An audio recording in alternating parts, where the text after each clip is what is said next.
Banyak pertanyaan yang masuk, kenapa saya membahas tentang dunia roh? Karena apa? Saya melihat banyak anak-anak Tuhan yang tidak paham tentang hal ini. Kemudian apa? Terjebak ke dalam kebiasaan-kebiasaan lokal. Terjebak kepada budaya okultisme, sinkretisme. Begini, kalau tidak dijawab, ini akan sangat berbahaya. Ya, kalau tidak ada yang menjawab, ini justru akan membawa anak-anak Tuhan kepada penyesatan, kepada suatu pemahaman-pemahaman yang salah.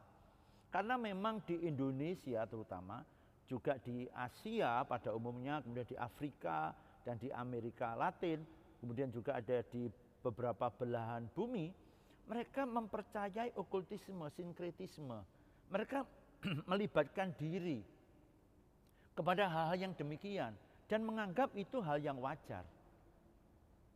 Padahal menurut kekristenan itu berdosa, itu bukan hal yang dianggap wajar, tetapi berbahaya bagi iman kekristenan. Oleh sebab itu, kemudian saya menyiapkan diri untuk menjawab ini semua. Jadi, dunia roh harus dimengerti. Dunia roh berbicara tentang apa? Tentang sesuatu yang tidak kasat mata, yaitu dimensi yang keempat. Kita berada di dimensi yang ketiga, dimensi kasat mata. Bahwa dimensi yang tidak kasat mata itu adalah bagian daripada dimensi yang nyata. Dimensi yang nyata juga demikian bagian daripada dimensi yang tidak kasat mata.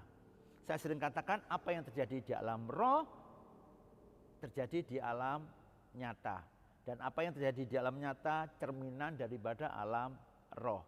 Artinya dua kondisi ini seperti sisi mata uang yang berbeda tetapi satu. Ya, jadi dunia roh pasti berhubungan dengan dunia nyata pasti berhubungan dengan dunia roh. Di alam roh ini hanya ada dua kerajaan, kerajaan surga dan kerajaan iblis. Ya, kerajaan surga terdiri daripada Allah sendiri, Kristus dan Roh Kudus, juga beserta ribuan malaikat Tuhan. Kemudian kerajaan kegelapan, kerajaan iblis adalah iblis sendiri beserta setan-setannya dan juga ciptaan-ciptaannya yang tidak sempurna itu. Ini yang kemudian menguasai alam roh, dan kita yang di alam nyata manusia ini menjadi perebutan kedua kerajaan ini sebetulnya. Mereka saling berebut supaya manusia ini menjadi pengikut daripada dua kerajaan. Nah, tinggal kemudian manusia memilih di bawah siapa kita ini hidup. Di bawah kerajaan surga atau kerajaan iblis. Ini free will ya daripada manusia. Dan inilah fakta-fakta yang ada, yang terjadi di bumi ini. Jadi kalau kemudian saya berbicara tentang dunia roh, mungkin ada yang menganggap hal ini tidak benar atau sesat. Ya mungkin karena tidak mengetahui saja. Karena di dunia roh tidak hanya berbicara tentang hal-hal yang seperti setan-setan ya, kemudian iblis, tapi juga berbicara tentang surga. Alkitab berbicara tentang dunia roh, tapi juga berbicara tentang dunia nyata. Bagaimana manusia hidup selama di bumi? Apakah sejalan dengan firman Tuhan, sejalan dengan kehendak Bapa yang ada di dimensi roh? Ini yang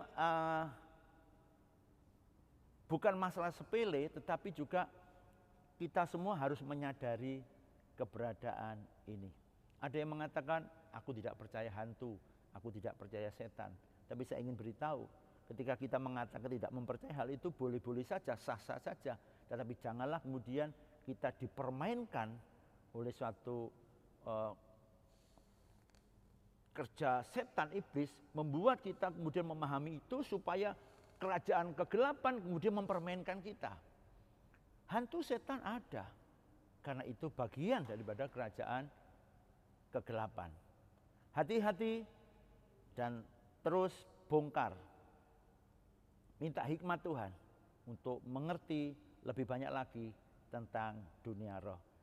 Tetapi saran saya untuk mempelajari dunia roh, dimensi yang keempat, belajarlah dari Alkitab.